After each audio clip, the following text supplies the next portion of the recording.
Hi there, this is Ian Wright. I've written a book called The Dynamics of Stillness, which is kind of coming out soon, but I've just actually been preparing a lecture on the management of autistic spectrum disorder, and it just got me thinking about something completely else, which I'm going to talk about right now, which is the practice of non-doing or practicing non-doing, which is a very interesting practice. And I just want to talk about this from a particular perspective. I do a lot of teaching in sensory development exercises with regards to meditation and connecting with nature and all this kind of stuff. This is really the basis of where I'm coming from, and do a lot of reading in all of the kind of ancient cultures, Taoism, Buddhism, etc., etc. Non-doing has its kind of history, or practicing non-doing or non-reacting, you could almost call it, has a lot of roots in different religious cultures from the world. You know, the Taoists call it Wu Wei, which is non-doing. And it can be likened, really, I suppose, in Taoism to going with the flow, coming back to more of a natural way, being naturalistic, as in going with the ease, not reacting to the world, but allowing the world to take you in some ways. It's connected with Buddhism, with non-attachment, not attaching yourself to anything, which has similar kind of connotations. Christianity, of course, has Christ's turning the other cheek, which is non-acting, non-doing, non-reacting.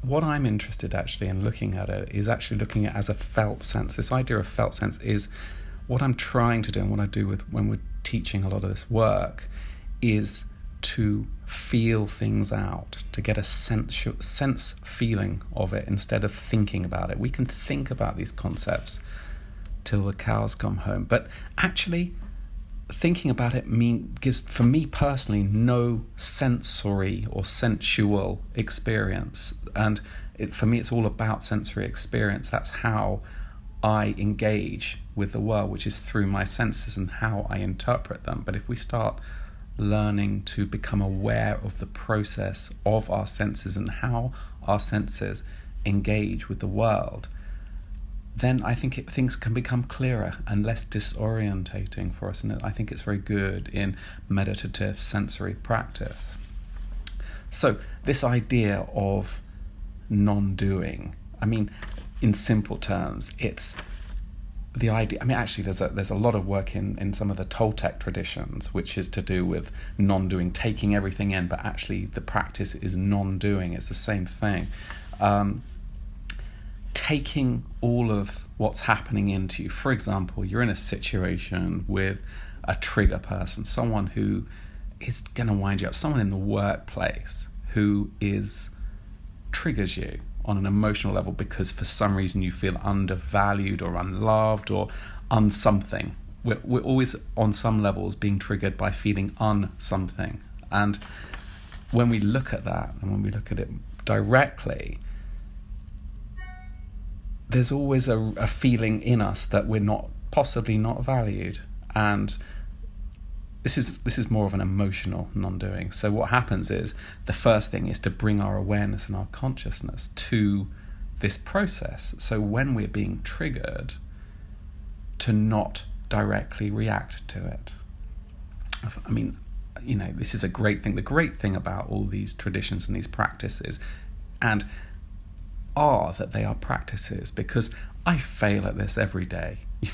I get triggered all over the place by my son acting in a certain way, or by another family member, or if I'm driving, especially in Italy, very hard to non-react. But I'm practicing, I'm learning, and I'm growing. And so for me, actually, it's a great practice to actually go, that's fine. That person's just driven out in front of me and is shouting at me. I'm not going to react to that. Anyways, what I'm more interested in is taking this a little bit further to start to feel the energy.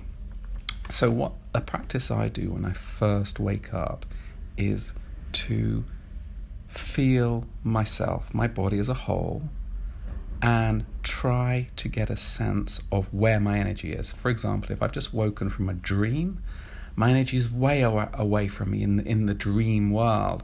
So I acknowledge that and allow literally this feeling of the energy to come back into me. And if I have every thought, every feeling, every emotion, especially with regards to another person, projects energy outwards, or if I'm thinking about a future event or a past event, part of my energy body is going to that past or that future. So I acknowledge that they're there. Okay, and then just allow it to come back. You don't have to force your energy back, but just by acknowledging where it is, it knows its way home. It's called what we would call a fulcrum. So you acknowledge the fulcrum, and just by acknowledging it, it returns home to you.